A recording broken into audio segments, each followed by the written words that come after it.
intention is obviously to try and spend it on those expensive things. So whether it be equipment to start, whether it be marketing, or indeed whether it be professional qualifications and training. The money's available in tranches. So obviously we've got two kind of deadlines that we'd like to get the money allocated by.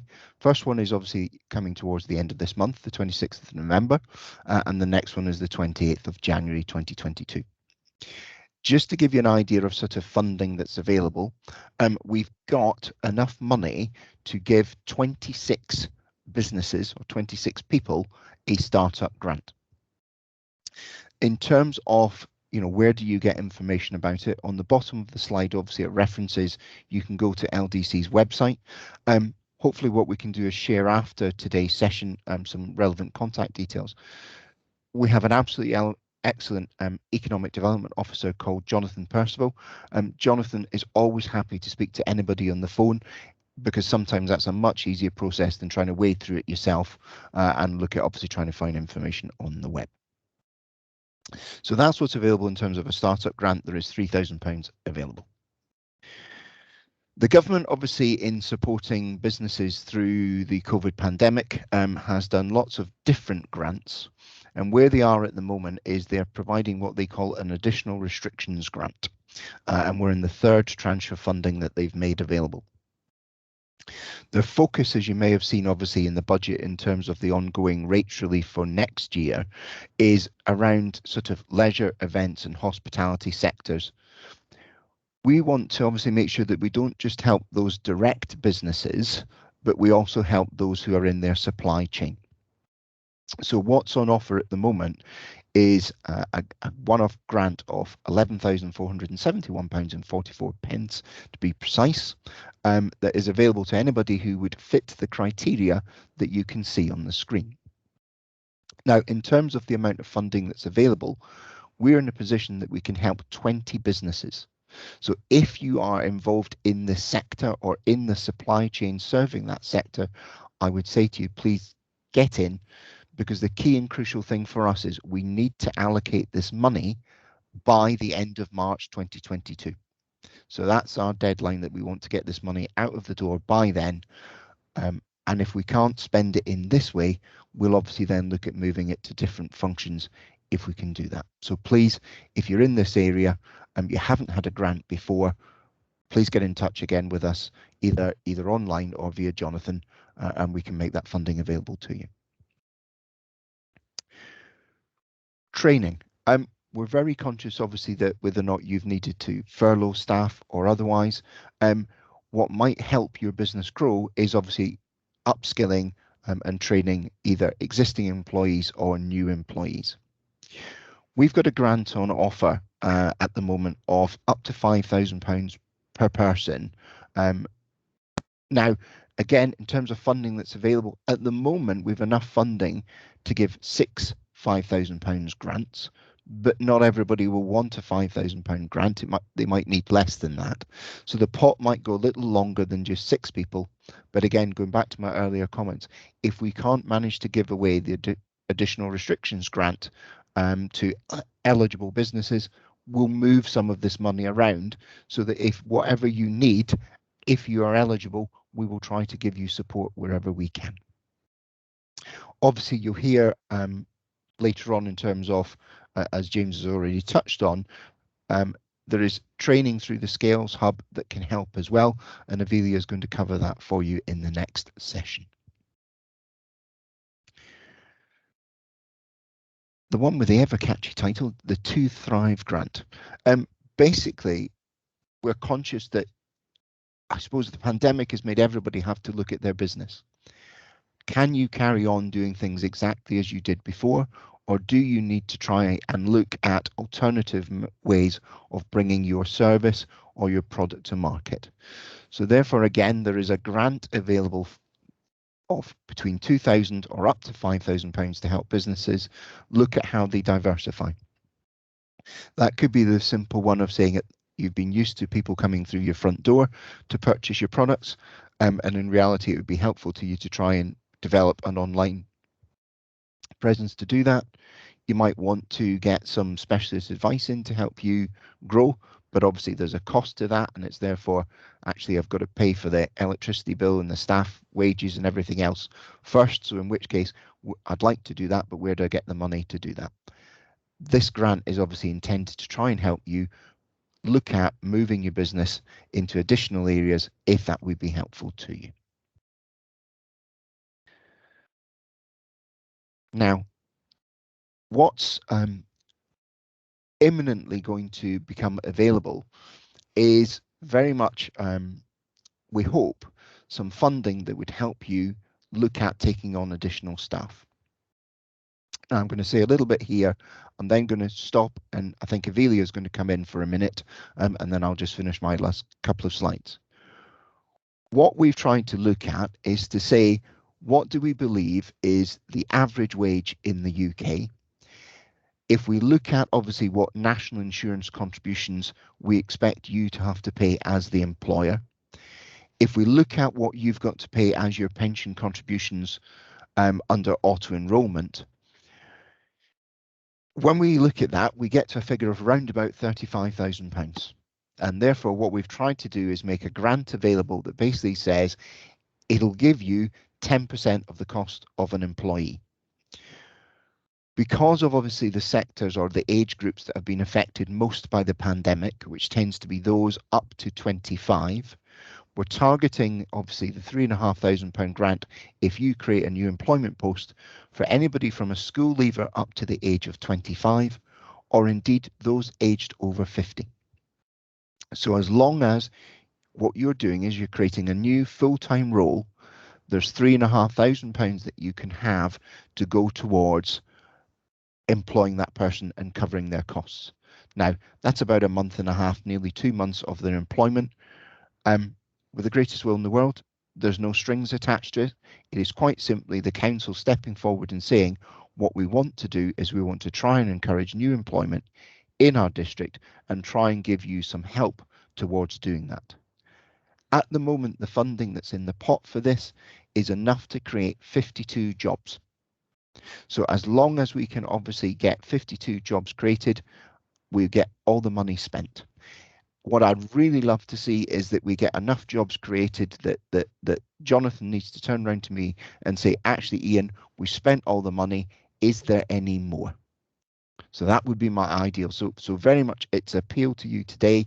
If you're looking at, we could do with taking somebody else on, I hope this incentive basically will go a long way to help funding that post and take the burden off you, certainly in the early months as the new employee comes on board. I'm just going to stop sharing for a minute because I think Avelia is going to come in.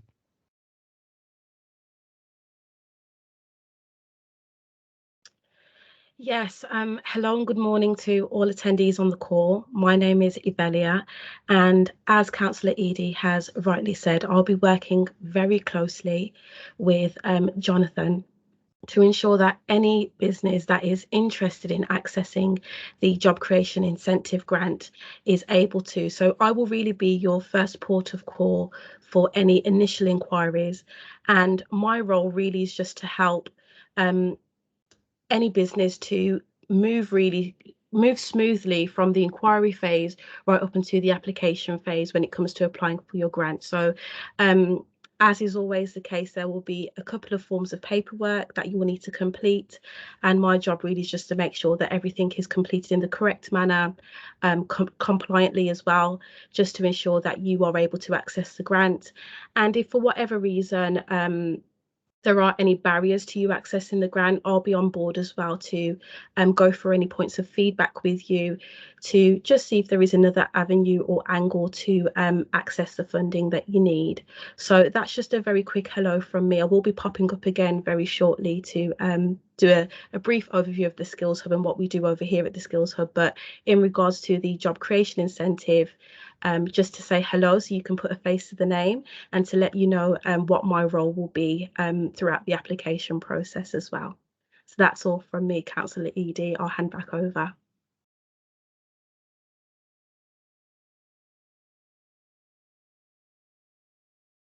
Thank you very much, Avelia.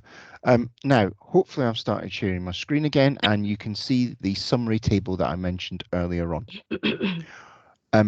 hopefully this therefore just gives you that kind of one place, one picture of what is available in terms of the different fundings, obviously whether it's for skills, whether it's for business startups, or whether or not it's obviously for support mechanisms. So what we will try to do obviously after today is share that out with you so that you've both got it as a reference guide, and then you can see whether or not you're eligible for any of these pots to be able to look into them and access them for you. Just going to hopefully change to, for me, last slide. At the end, when we've got the panel session, I'd really welcome hearing from you, because in essence, you know what you need, we don't. Now, obviously, if we're looking at what's happening in the news and what's happening in the market at the moment, we can see as a council, or we think we can see, that people might welcome support for very much what you could see as vocational roles. So the obvious one at the moment is obviously the lack of HGV drivers. Would financial support to train up staff in other areas be helpful to you? Would welcome some feedback at the end.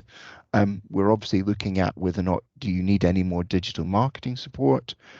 Are you interested in taking on apprenticeships or graduates?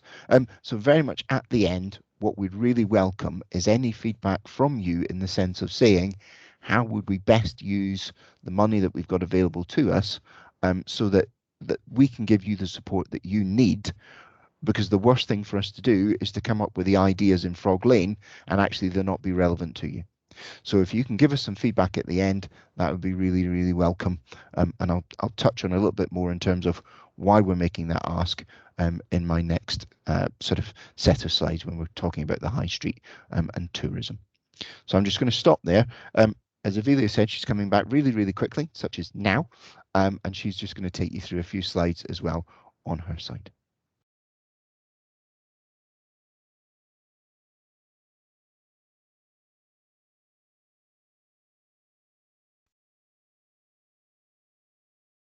Right, okay. I can see a PowerPoint live icon flashing at me. I'm not sure that's what I want to do, so bear with me. I'm going to stop sharing and try again.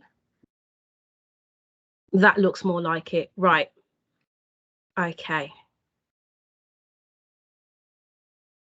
Can I just get a thumbs up just to make sure I am on the right screen and everyone can see me? Well, see my Yes, we slide. can. Yes, we can, Ophelia. Fantastic. So hello once again. I told you I'll be back very briefly. My name is Ivelia and I work as a skills broker within the GBS LEP Skills and Apprenticeship Hub. So we are a very micro team. We're a team of 4, and that consists of 2 apprenticeship advisors, 2 skills brokers, and a recently departed actually Skills Hub manager. It's also worth mentioning we have recently taken on board a Kickstarter, and I will go on to speak a little bit more about the Kickstart scheme, the infamous Kickstart scheme. If you haven't heard of it already, I'm sure many of you have. So that is the micro team of the Skills Hub, and just a very quick overview in terms of who we are and what we do. So we actually launched in November 2020, not December as it says on this slide, and we are an integral part of the GBS LEP Growth Hub.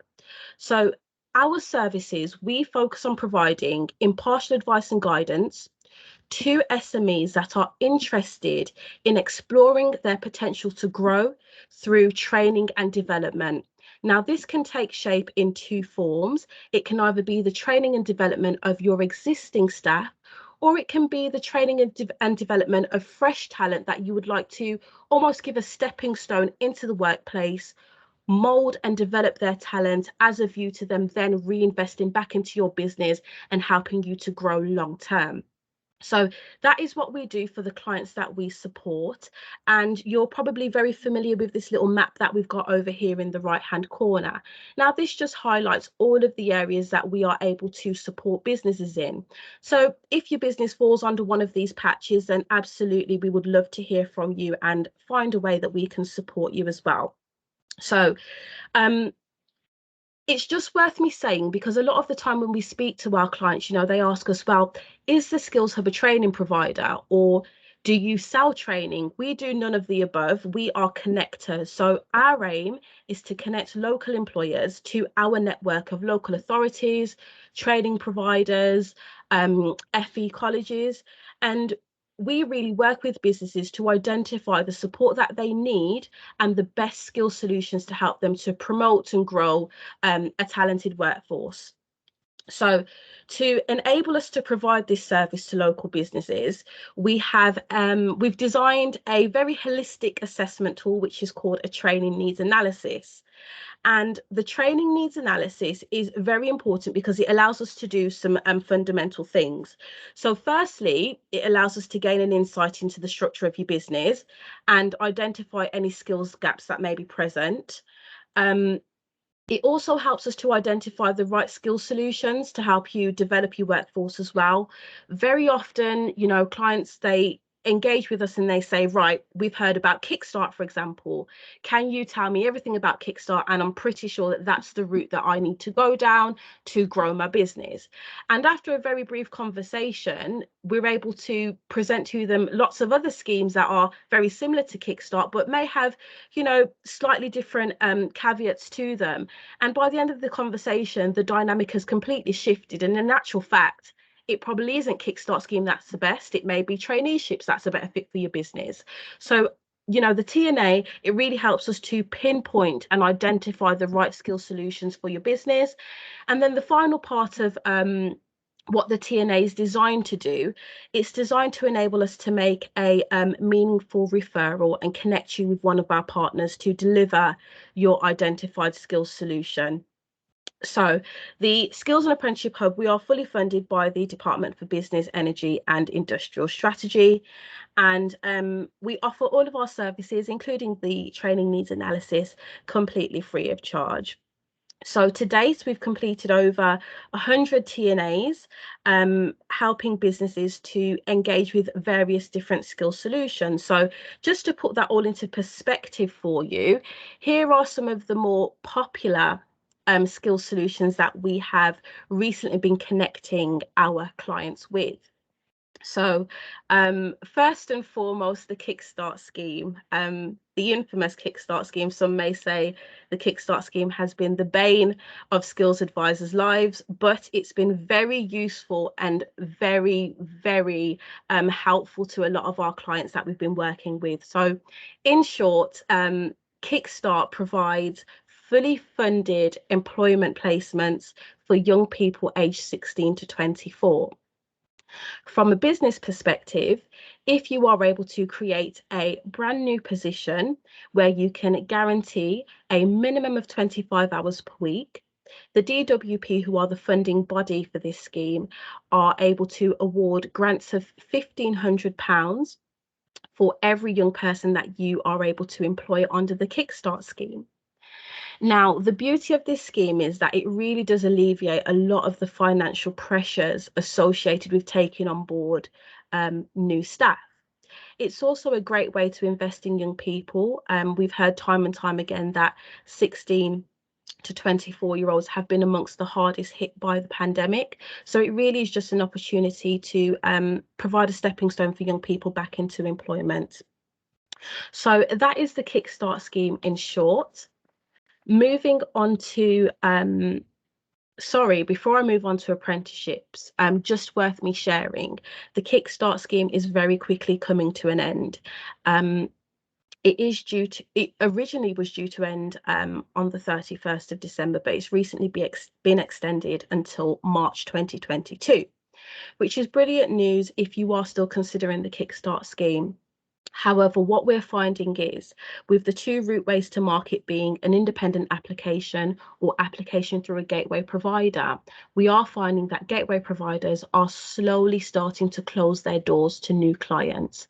So time is really of the essence with the Kickstart scheme. If it's something that you've been considering and you haven't been quite sure of, you know, getting in contact with the Skills Hub is definitely something that we can help, you know, guide you with in terms of making the right decision. So moving on to apprenticeship. So as I've said, we have two specialist apprenticeship advisors within the Skills Hub.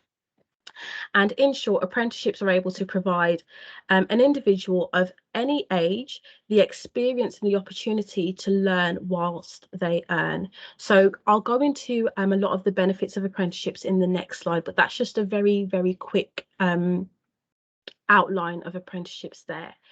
If I move on to T levels or technical levels and industry placements, this is something that has been on the back burner for a long time. And although it has been making a lot of headway, a lot of our clients are still very unfamiliar with T levels.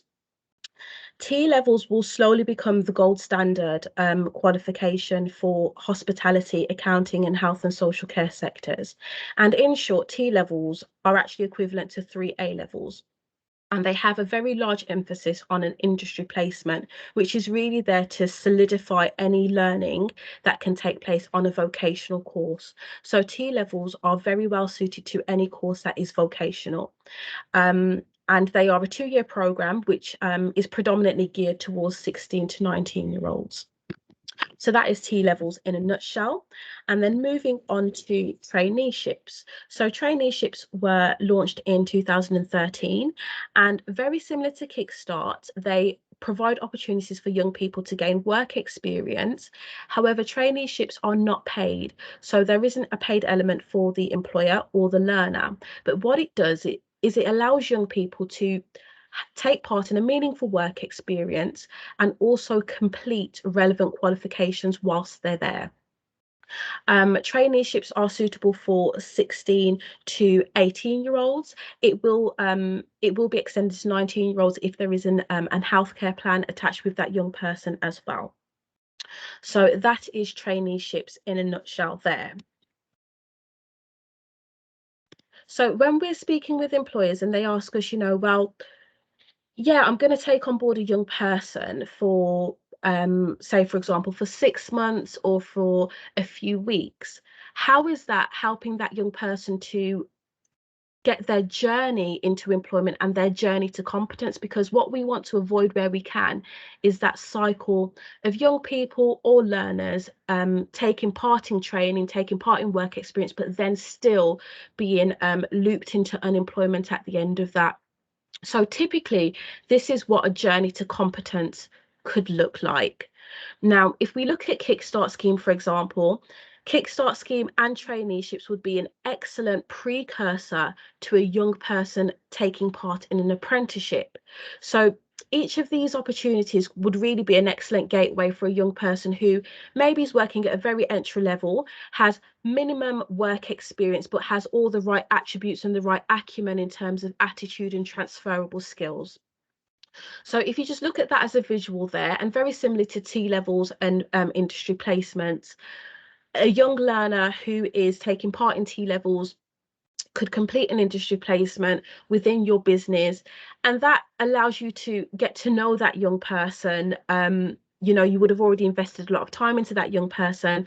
Really, it's a great opportunity to keep that keep that talent within your business and further develop that young person as well. So that's just a visual that we like to share with some of our clients, just to put it into perspective, what a journey to a competent employee could look like.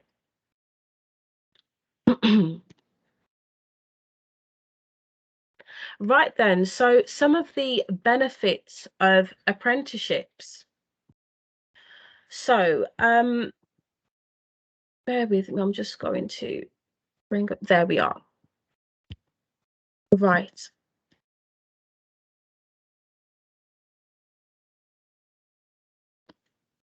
So when we speak about some of the benefits of apprenticeships, once again, a lot of employers that we speak to mention that they unfortunately do not have a plan for succession. And if your business is in a place where you do have an aging workforce, apprenticeships could be a really good solution to inject some fresh talent into your business and also plan for that succession. So alongside that, there is also increased productivity.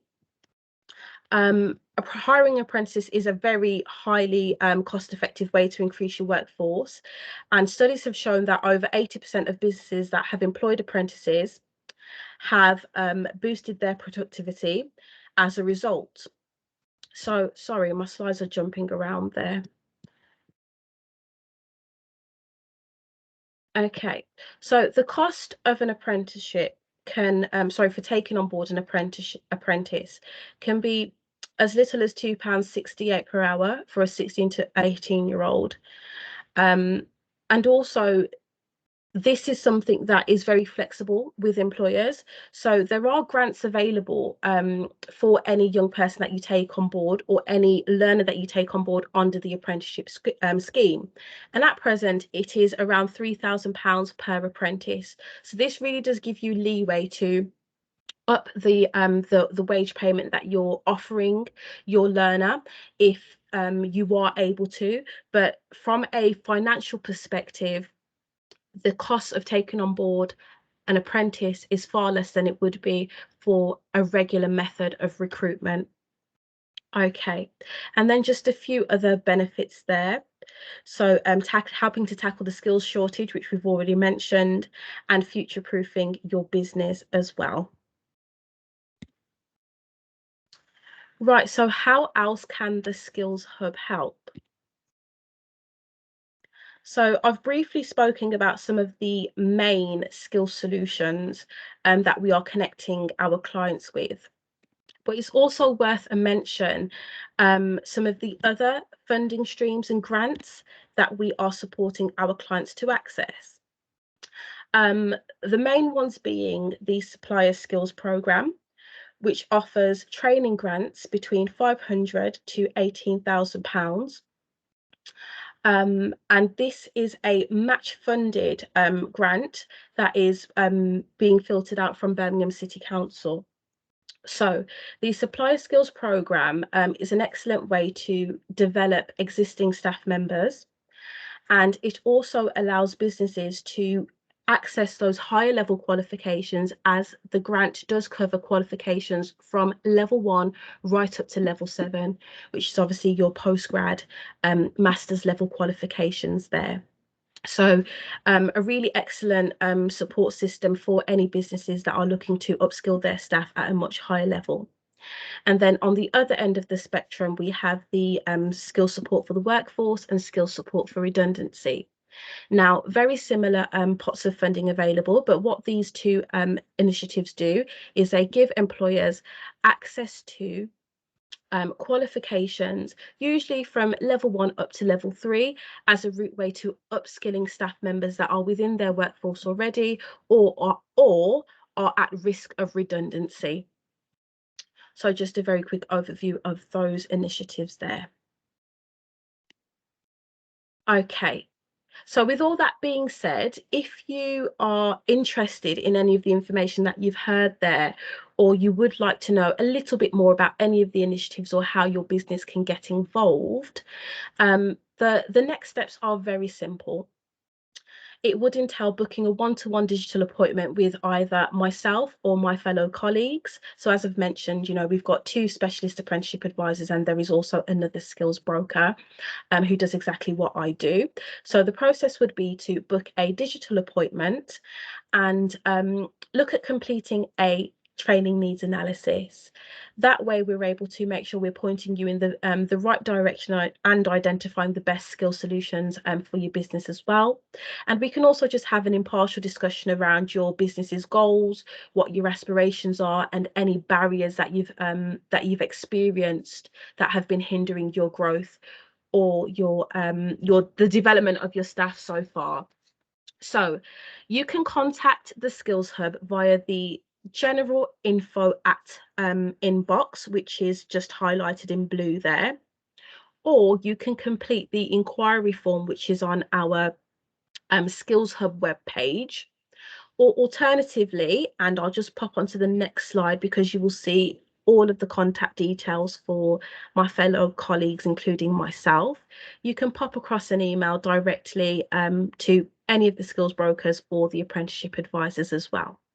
So that's how you can reach us. We are social, so you can see some of our social media platforms there as well. But as I've said, it's always worth having a very just open and general conversation just to explore where you could potentially maximize the growth potential of your business. So that is all from me. Hopefully that wasn't too speedy, but I just wanted to make sure I got all of the information in there as well. So I'm going to stop sharing.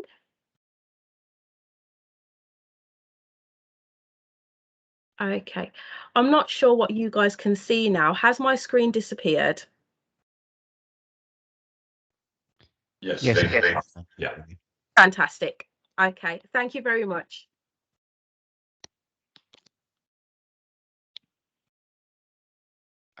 Okay. Now, hopefully I've started sharing again. So can you see a screen that says District High Streets and Tourism Update?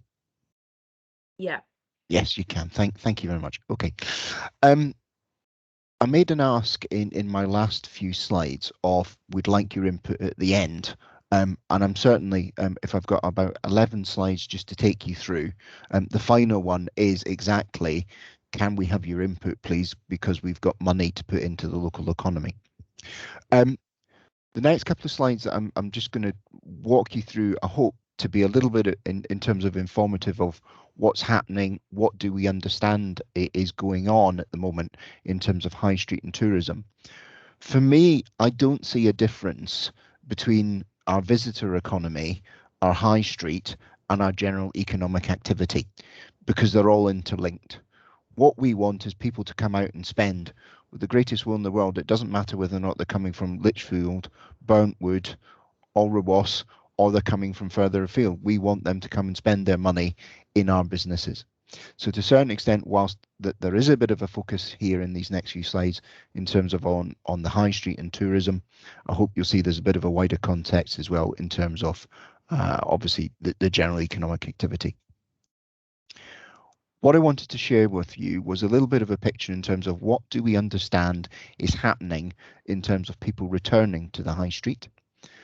Talk to you a little bit or give you a little bit of information about how, again, we are using some of the money that government's provided to spend. What are some of the things that are going on at the moment in terms of improving and promoting the high street? Risk and Recovery Fund. This is what, within the council anyway, we happen to have called the funding that we've made available to help boost our own local economic activity. What are we doing in terms of trying to get visitors to come here? And again, I'd make that point. That visitor could be a Lichfield or Burntwood or Alderwas resident who chooses to come and spend where you are rather than going elsewhere. And then, as I say, call at the end to say, tell us what you need us to be looking at that would help you. So in terms of footfall, hopefully you can see on the screen three colours or three-colour chart. Where you see a green line, that is 2019. So we have footfall counters in Lichfield. So my apologies, this is for Lichfield, but the green line is basically what the footfall looks like throughout the year in terms of people visiting Lichfield in 2019. The orange line, as I'm sure you can probably guess, is 2020. So when we're in lockdowns, when we're not able to get out and about, what happened to the footfall on the high street? The blue line, which is why it obviously doesn't go all the way to the end, is what 2021 looks like. So we have seen a gradual building back in terms of footfall coming into the high street in terms of certainly Lichfield anyway, and what that is looking like. Now, when I talk to people like yourselves who are obviously running businesses in the high street, what they tell me is that lots of people are coming and looking around and enjoying a coffee and having a wander around, but they might not necessarily be coming into the shops to spend, and therefore we are very conscious of that and know we've got to keep looking at ideas of how do we get them across your threshold and in spending money, not just having a wander around and enjoying the scenery and the heritage assets. So one of the ways that government tried to give councils some spending power to be able to do that is what they refer to as the Welcome Back Fund. So certainly as far as Lichfield District Council is concerned, we have £134,000 that we need to get spent by March 2022.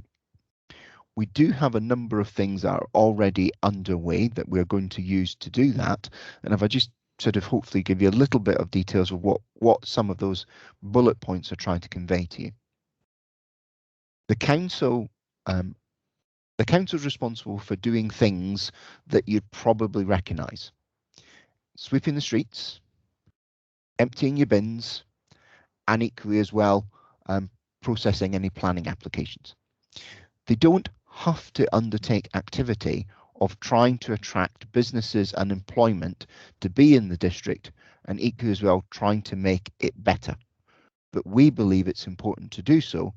So therefore, one of the things that we're looking at doing at the moment is we're creating a new portal or a new web presence to try and attract businesses that come into the district. We know from the data that we have that lots of our residents travel out of Lichfield and go to work elsewhere. So what we're trying to do is try and encourage some of those people to stay in the district, and equally as well some of those jobs that they're travelling out for to come in. Because if we can do that, if we can improve the general standard of our workforce, if we can upskill them, then we hope that benefits your businesses as much as any new ones that happen to come into the district as well. We will be reaching out shortly, looking to understand you and again what your needs are better so that we can help you as a council. What do you need us to do? So we'll be coming and asking you what we want to do. If you're on the high street, you might have had engagement over the last sort of 6 to 9 months with our information officer, Rebecca. We will be carrying on with that post. Rebecca's taken up a slightly different role, so there will be a new face, but we will carry on with the information officer just to give you somebody physically that you can say hello to and tell us what your needs are, as much as being able to get us on the phone by email or obviously virtually like this. We are looking at obviously how can we help community groups to improve where they live, and that might be simple things such as resources or getting us to do targeted projects that they've identified. We're looking at creating AR, augmented reality. So if you've got a smartphone, you'll be able to follow a trail round, and this will help encourage obviously visitors. So the council at the moment promotes various tours that's done with tour guides going around and telling people our story. Why would you want to visit? Again, we'll have a virtual one, and it's also going to help with wayfinding. So it'll be an opportunity for businesses, as I understand it, to be linked to that. So if in essence a visitor's come to us and said, okay, where do I go and get ... the app will be able to help navigate them to where people are. We also want to support Burntwood Town Council. I know we've got Councillor Ennis on the call. They're trying to obviously refresh their own heritage trail, and we will certainly give them any help that we can to do that as well, because we're very conscious it's not just Lichfield, it's Lichfield District. Some immediate things that we're going to try and get done again before March next year. If you know Lichfield, you will know that there was a set of toilet facilities that were by Beacon Park. They were closed because they needed to be refurbished. So what we're going to do is we're going to create what's known as a changing places toilet there. There is one already by what's called the Friary Outer car park, but we'll create another one that just helps make our city much more friendly in terms of disabled access, because obviously what a changing places toilet does, it just gives a little bit more equipment and a little bit more room for disabled people to be able to use those facilities.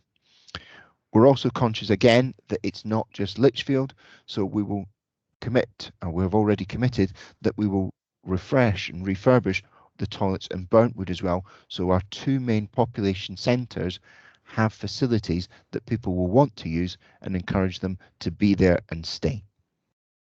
We're also going to look at improving obviously just the general area, just with little things. Can we paint the benches? Can we do the railings? Can we make where we are attractive for people to choose to come and spend time there? And hopefully if they come and choose and spend time there, we can get them to come and spend as well. One thing that I don't know if you're aware of or your business has thought of using is there is a Visit Lichfield card. Now, this is something that the council facilitates. We make all the cost of providing this. What we ask from you as businesses is offers to tempt people to come and spend with you. So basically what we have is an opportunity to send them an email through a Visit Lichfield news. We can put it on the Visit Lichfield website and in essence let people know that if they come to you, there might be a special offer that they can take advantage of. It's really one of those things about saying it's just meant to be another outlet of how do you reach customers, and we can obviously promote that for you. So, risk and recovery fund. As I said, this doesn't need to be just high street. This doesn't need to be tourism. It's what, as Lichfield District Council decided to do to try and help our economy recover from COVID and move forward.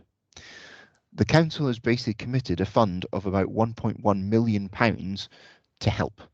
Now, to give you an idea, that's roughly about 10% of the council's annual budget spend. At the moment, we've allocated 571,000, and that's going to go to the specific things that you see on the screen.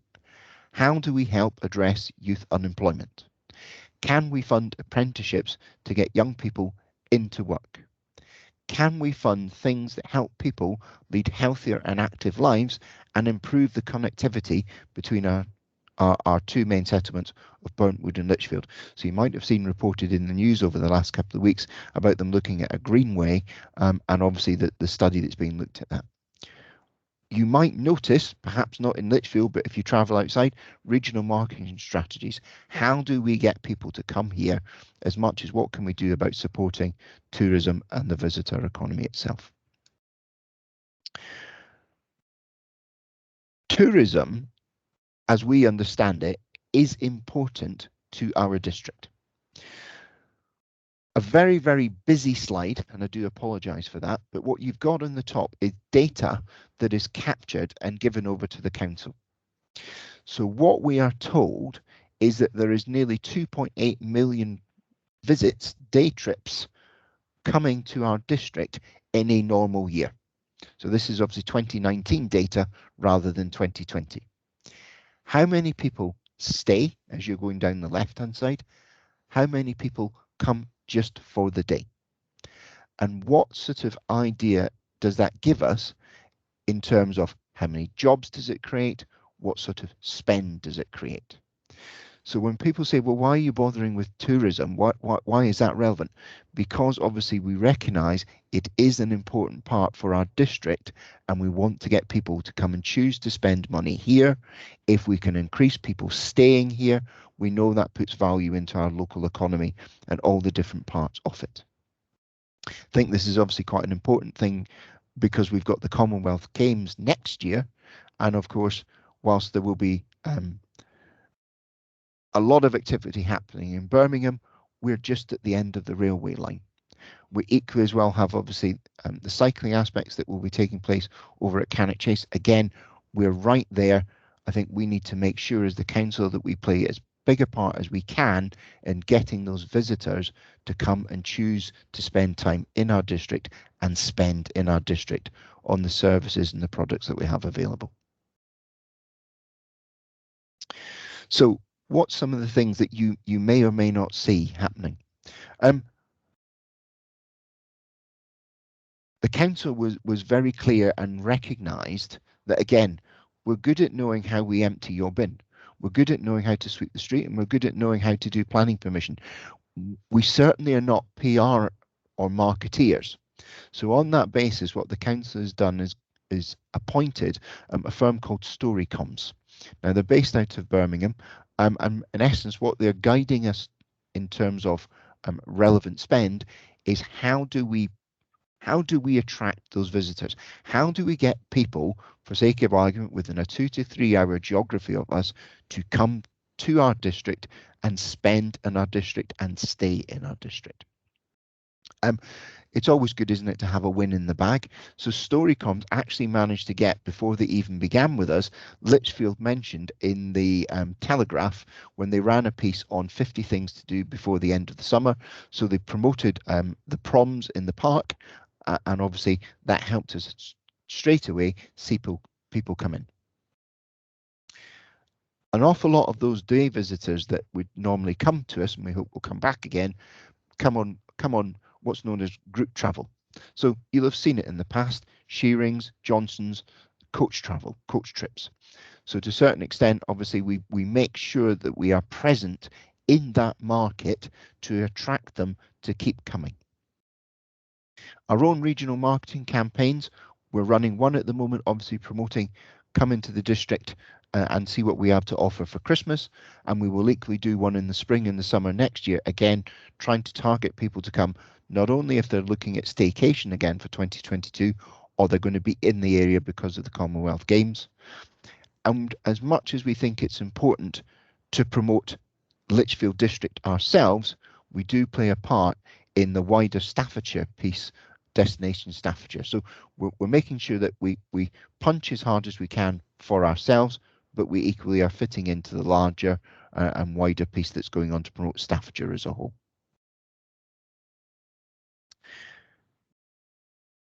Does it work? Is any of this having any benefit at all? What you've got on the screen, purple is 2019, grey is 2020, and red, pink, whatever colour you see it as, is 2021. So I mentioned earlier on, obviously, we're doing the activity.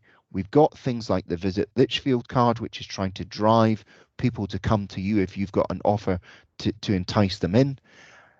We do see a huge uptick through the activities that we're undertaking in terms of traffic, visiting our website, understanding what's on offer in our district.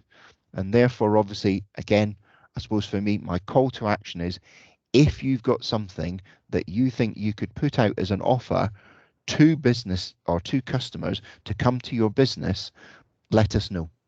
And we will help use, obviously, that kind of level of visits and interest that's building and building and building to try and help drive traffic, obviously, to you and hopefully custom. One more slide for me. I said that the council had committed £1.1 million in terms of risk and recovery, to give it a name. We've committed some of it, but there's roughly half still available. So for me, what I'm particularly interested in knowing, appreciating, I'm going to stop in a minute, and that gives us about half an hour for Q&A, questions that you want to ask, or more the point, feedback you want to give us. How should we use that money? Whether you're on the high street, whether or not you're involved in tourism, or whatever your sector of business that you're in, how can we help you improve where you are today to grow your business and be more successful? Because we've got funding available, but what we don't want to do is spend it on the things that we think are right. We want to spend it on the things that you need. So we need your help and we need your input to tell us, how do we spend that money wisely? I'm going to stop there and perhaps pass back to you, James. Thank you very much, Councillor Eadie, and thanks as well to Avelia for your presentations today. I'm sure everyone will agree that was really enlightening, and it's great to see a council so engaged with their local economy and so committed to helping businesses to grow and thrive. Now, I don't know whether everyone has got the chat facility available. Can you all see the chat facility? Is that available? There should be a speech bubble on the top band. If not, we're happy to take questions. We're happy to take questions verbally if people don't mind coming on camera, or you don't have to come on camera, just unmute yourself. But we've now got, as Ian said, half an hour for you to pose your questions on any aspect of the local economy, anything about business support, skills support, and in particular, Councillor Eadie's call to action there to help shape how the council is going to spend this remaining budget. I think that's a really important opportunity for you as local businesses to sort of shape the future, really, and to determine the priorities for this significant amount of money that the council is investing. So Yeah, if you want to pop questions in the chat, please do so. Before we proceed, though, I have put, if the chat is available, I've put a link in there to a feedback form, because what we really want from you today as well is feedback, not just about the event, but also about your business support needs and how the Growth Hub, how the Council, how the Skills Hub can help you moving forward. So there'll be the opportunity on there to give you feedback, give your feedback on the event, but also to specify where we can help you as organisations to move forward. So yeah, if you have a question you'd like to pose now and don't mind stating it verbally, then raise your hand. I can see there's a hand already raised. Let me just see who that is. Just need to go to the participant list so I can see. Yeah, is it Adebisi, is it? Yes, Yes. that's correct. Good morning, it's Adebisi. I'm sorry, I can't put my camera on because I haven't got my makeup on. No worries at all. Right, I just wanted to say, echo what you've just said, how very useful I have found this meeting this morning. In fact, to get invited to some things like this, and to be fair, I just think, oh, it's going to be boring, and I don't think I'm going to learn anything. I don't know about other colleagues on the line, but I have really learned quite a lot today, and I would just like to say thank you very much for putting this together, because I think it's really valuable to see that there's opportunities out there to really help and shape our economy. So that's my comment. The next thing is, I haven't got the chat box. I don't know if anybody else has. So if you put the link in there, I won't be able to access it. Is there a way for that to be circulated to those that have attended today via email? Because I really haven't got the chat box. Yeah, that's not a problem at all. We were going to do that anyway as a matter of course. We will email all people who have attended, all those that couldn't attend as well. We'll obviously those that attended will get the feedback form and we'll be able to complete that. And also you'll be able to request a copy of the slides as well if you'd like those. We're very happy to provide those. We have done a recording as well, but unfortunately I think we didn't press the right button at the right time. So I think we've got a partial recording. I think it starts where Councillor Eady began his presentation. So at least we've got the main elements of the presentations. We're just missing my bit at the beginning, but that's not a problem. So we will be able to provide a link to a recording as well. Thank you.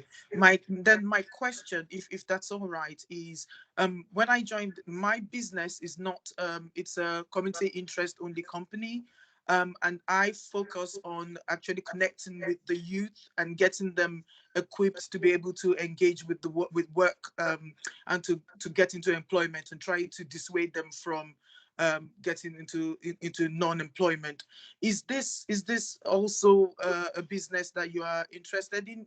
And how can I connect with Evie and our team? Yeah, absolutely. I'll let Avilia come in a minute, but we do support community interest companies, social enterprises, and we also have a social enterprise expert within our account manager team as well, we can connect you with, but I'll hand over to Avilia at this point as well. Thank you. Yeah. Yes, hi Adebisi. Absolutely, we do support a lot of CICs, especially in terms of accessing things like traineeships, which are great entry-level opportunities for young people. The process is very simple. You can contact myself directly, since as we've both had this initial conversation this morning, and I'm conscious, the chat function isn't working, but what I can do is I can send you across an email. James, are we able to download a participant list? So we should have the contact details for the attendees on the call. Are we able to do that this morning? Yeah, we'll have a full attendance list, and like I said, we will be emailing everybody with a link to the feedback form. So you can request contact with the Growth Hub, the Skills Hub and the Council via that form. Absolutely. Okay. So yeah, in the meantime, Adebisi, I will send you across an email. Just you've got my contact details there, and we can meet outside of this morning's call, of course, and really kind of hash out what your vision is for engaging with some of these young people, and how you're hoping to help and hopefully match you with some suitable solutions. But absolutely yes to being a CIC, and yes to us being able to help you. Fantastic. Thank you very much. Okay, next question then. We have David Vaughan has raised his hand. Over to you, David. Morning, James. Thanks. I'm here on behalf of Quality Transport Training Limited. We're based down on Britannia Enterprise Park. We deliver a lot of our training programs with local unemployed learners.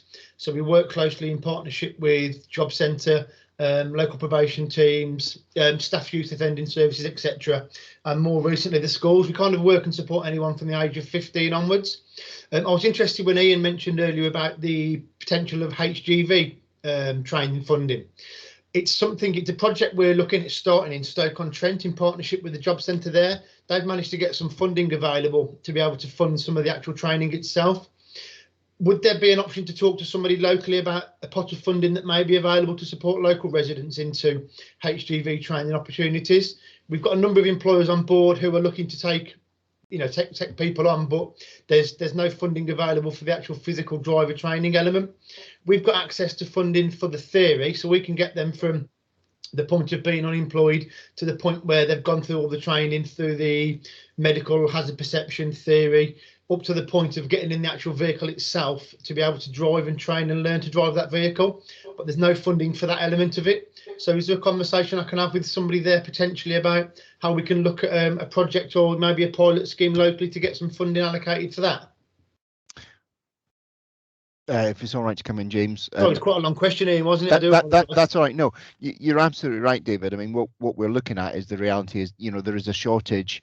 As much as government turning around and saying, well, we'll just get some foreign workers to come back again, that's not the long-term solution. We need you to deliver the training. So certainly it's very much one that, is there a conversation to be had? Yes, there is. Probably it's one of those ones that myself and I mentioned him earlier, Jonathan Percival, our economic development officer, would love to have a conversation. So if we obviously get your details off the attendance list, one of us will get in touch with you and organise something for a conversation, if that's okay. Yeah, that sounds perfect, and I look forward to that. Thank you. Thanks. Thanks very much, David. Okay, if you want to just cancel your hand, that's brilliant. We now have a question from Gary Webb. Gary, are you there? Your hand is raised.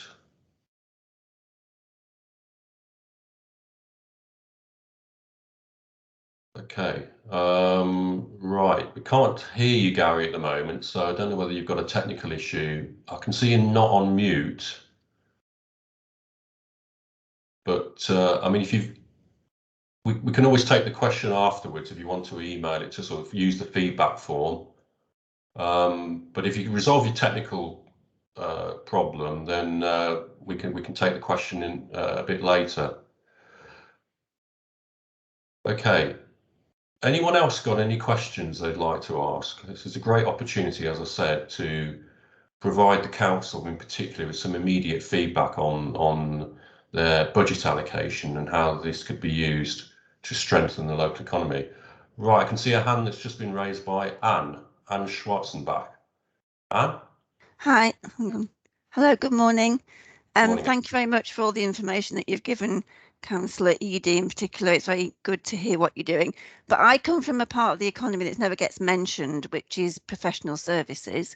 There's a lot of those in Lichfield. We get no help. We've been completely left out of everything. In terms of what the council can do, I think it's often the basics for us. We have people who come here for training courses and things like that. They love Lichfield because it's small, it's got a lovely city centre, but what they need is parking that they can afford. And if you look around Lichfield, there's two big things you've not mentioned, two elephants in the room. One is the dreaded Friars Gate. What's happening about that? Because obviously that's very visible to visitors. And the other thing is what's happening about all the empty shops. I know the council don't control Three Spires, but those are things that sort of stick out to anybody who comes looking round, perhaps looking for a meeting venue or an office. They're obvious questions. I wonder if there's anything you can tell us about those, please. Thanks for the question, Anne. Yeah, I think you only gave me 3 grenades in there to avoid. In terms of parking, at the next upcoming cabinet meeting, there is a paper that is being presented by the leader of the council in terms of parking. One of the things that I think is going to come out of that is an understanding of how do we better use our car parks in Lichfield than what they look like today, because some are very busy and some are empty. So might you be able to encourage people to park elsewhere for a lower tariff, a lower charge? So certainly that's something that I think eventually we'll see the council looking at bringing forward, because that's something we could do quite quickly. It doesn't need big decisions. It doesn't need formal processes. It's within the gift of a member of the cabinet to be able to change the charges for 2022 anytime they like. So certainly I think that's something that we can look at, and I know the intention is to look at that. In terms of you referred to it as the elephant in the room, the Friars Gate, or rather pile of rubble.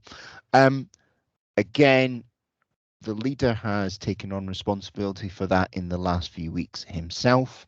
He is, in essence, promising, and indeed, obviously, in his press releases that have gone out over the last few days, that he'll have information to share with everybody by the end of this year in terms of what is possible on that particular site. I think we've been very clear that it cannot just be used for housing. It must have some elements to it, recognizing that obviously there's a need for leisure facilities. There is a need, obviously, potentially for additional office space. So in essence, he has said that will come forward by the end of this calendar year.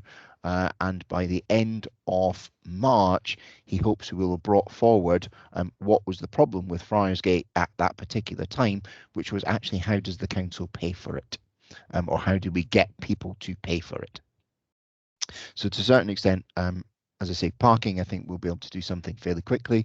Friars Gate, we should have some information this side of Christmas. We should have some information at the end of Q1. In terms of the empty shops, yeah, that's certainly a more interesting one for us to contemplate and kind of within reason. If anybody has any suggestions, we would love to hear them. The empty shops, obviously, and you mentioned the likes of Debenhams and so on up in the Three Spire Shopping Centre. We do engage with the owners of the Three Spire Shopping Centre, trying to encourage them to fill the shops. There's those that we turn around and say, well, can't you just give free rates for a year? We'd love to do that, but actually it's the same for all these sort of taxes, if you want to look at it that way, business rates, or indeed obviously council tax. Lichfield District Council gets a very small share of it. The biggest part goes to what we would refer to is upper tiers authority, county councils and elsewhere, in which case they would need to want to give up their bit to help us. Jonathan has obviously talked with me potentially about an idea of could we do something that would encourage new tenants to come and go into those shops? We could. The only thing that I wrestle with is if we turn around and said to somebody who wants to come in and open a business in a shop, here is some support to get you to do so. I'm just going to pick on one because it immediately springs to mind. If somebody says, I'm going to come and open a shoe shop, and Lichfield District Council, you're going to give me some money, thank you very much, for opening a shoe shop. What do I say to Friary Shoes, who've obviously tried to carry on trading through the pandemic, may or may not obviously have needed to take on things like bounce back loans and so on, etc. How do we be fair to the people who are already there as much as obviously then still trying to do what you're asking, Anne, is how do you fill those empty shops, encourage people to come? So to a certain extent, as sort of hopefully we've touched on, we've tried to make some money available that's equal to all for training, for growing the business, for looking at different avenues. But certainly if there's something else that you think, actually, how about you try this to fill those empty shops, we'd be very welcome for any input. My only kind of criteria is I need to be fair to the existing shops that are there as much as anybody else who might come in. So, you know, if there's anything you can think of that would put the tick in that box, we'd gladly look at it.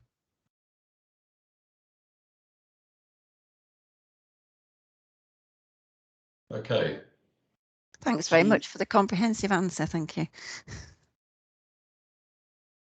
Okay, do we have any further questions? One of my clients actually asked me to ask a question on his behalf, based in Lichfield. So if that's okay.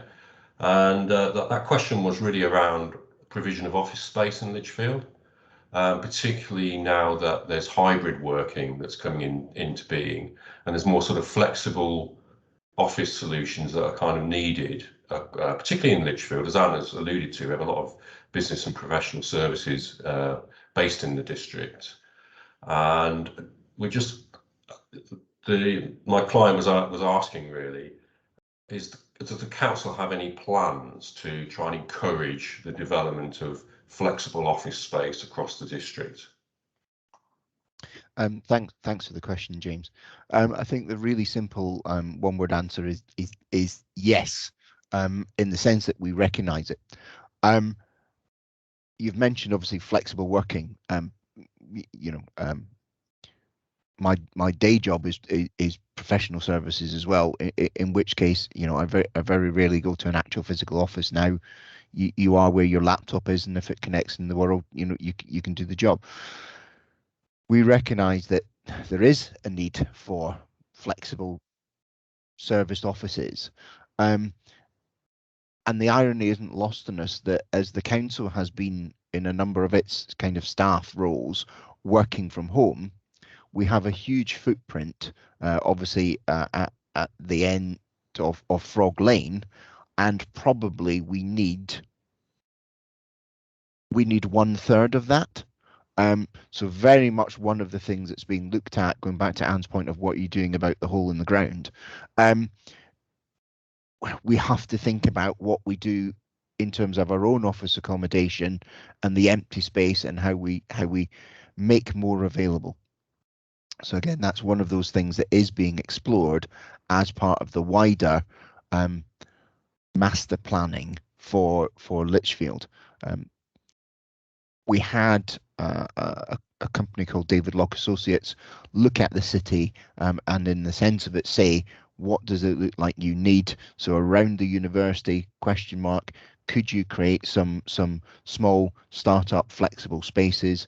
How do you provide those flexible office spaces for the businesses that start small and grow?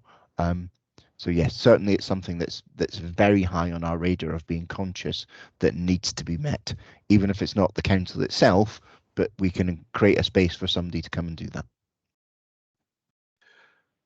Thanks, Councillor Eadie. I'll relay that response to my client. I'm sure he'll be very interested to hear that. And that sounds really interesting about the your own building as well, and the future plans for that. And we'll watch that with interest. Yeah. Just because I've name checked him a couple of times before, I'll name check him again. Jonathan Percival is really helpful in terms of keeping in with local, obviously, office landlords, etc. So again, I direct your client to have a conversation with Jonathan, and if he knows of any space that's available, he'll be able to point them in the right direction as well. That's brilliant. Thanks very much. Okay, we've got about 7 minutes left on the scheduled time, so there is an opportunity to ask any last burning questions. So now's your chance. If we don't have any further questions, perhaps we'll bring matters to, Anne again. Sorry, it's just a comment on what Councillor Eadie was just saying about And your question from your client, James, about flexible office space, that's what we provide here. And what I would say is we can see that there is an opportunity for a place like Lichfield, which is much smaller than somewhere like Birmingham, much more personal and much more desirable. But I think it's time limited. I have concerns that people will drift back to their big city centre offices if we don't get something sorted relatively quickly. And it's great that you're thinking of it, but I think we need to move relatively speedily. I know it's difficult, you're spending other people's money, but if we could see some urgency on it, I think that would be a benefit for the whole of Lichfield, really. It was just to come back on that. Thank you. Thanks for that, Anne. Yeah, you're absolutely right. The whole pandemic situation has kind of accelerated the changes that were probably taking place anyway, but they've just brought them all so much more to the fore, haven't they? So yeah, you're right. There is probably a bit more of an urgency around that whole agenda now. And there is a great opportunity for Lichfield, I think, as well. Jane Pallister, would you like to come in? Yeah, just a comment about Jonathan Percival. I deal with him very, very regularly. And just to say that he is really, really helpful, works exceptionally hard, and he's not paid me a fiver to say this. I would absolutely echo your comments there, Jane. Yeah, he's great to deal with. Yeah, absolutely. We work very closely with Jonathan. He's our main port of call for us in the growth with the council. And yeah, I would echo those comments. Yeah, Councillor Eady, you've got a good one there. We know that, and I'll feed it back to Jonathan's line manager and say, obviously, when his review comes round, we had glowing praise for him. If you can lose that bit of the recording, though, James. I will. Okay. On that note, then, we'll bring matters to a close. I'd like to thank you, everybody, for attending today, and in particular, thanks to all the presenters for their excellent presentations. And we're hoping to repeat this event in the future, so we'll keep you informed of that. We'd like to make this a regular feature, almost like a business support forum for Lichfield District moving forward. So that's our sort of vision for this, and so we'll come back to you with some more details on that when we're ready. But I can just encourage you to fill that feedback form in when you get it via email. If you want the presentation slides, we can send you those as well. And we'll send you the link to the partial recording that we made. Apologies for that. We can fill in any blanks on that recording as well. So yeah, just thank you very much for your attendance, and we look forward to seeing you again soon. Thank you very much. Thank you, everybody.